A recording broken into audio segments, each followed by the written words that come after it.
13 март күні Müslim ауыл жерлігінің вәкілдіклі органына сайлаулар өтті. Сайлаулар бірінші санлы Бокша сайлау округы бойынша узды. Тауыш беруді район үзәгінің кооператив Бокша урамларында һәм Пушкин урамындағы 1-ші йорттан 31-ші йортқа қадар яшәүчеләр катнашты. Üsteme soylular birinci sonunda Bokşa soylu uşastığında ötkərli. Әлігі uşastıqda bu günlerde soyluçlarının aktivliği gözetilir. Soyluçlarımız gelip kandidatlara özlerinin toğuşlarını verirler. Әлігі okrugda 3 kandidatlar kelgen. Onlar birden Rossiya, LDPR, hem Spravitve Rossiya siyasi partiyalarından təqdim etildiler.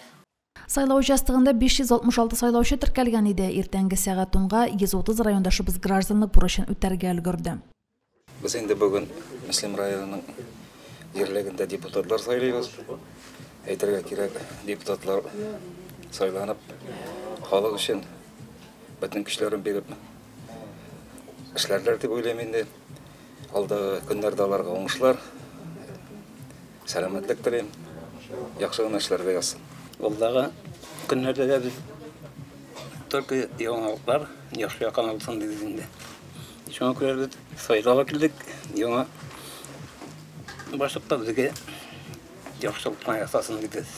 Сайлау участогында җәмәгать күзәтүчеләр эшләде. 18 яшы тулып, сайлауларда беренче тапкыр катнашучыларга бүләкләр дә әзерләнгән иде.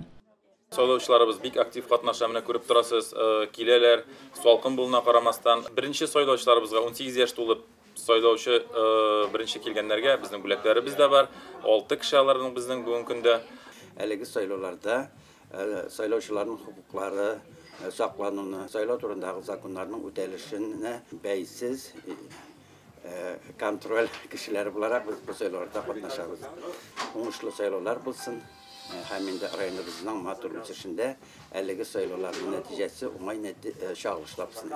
Сайлауларда 566 сайлаучының 79,3% катнашты, шуларның 97,1% Альберт Хужин өчен тавыш бирде. Римма Авзалова, Динар Нураддинов, Müslim телевидениесі.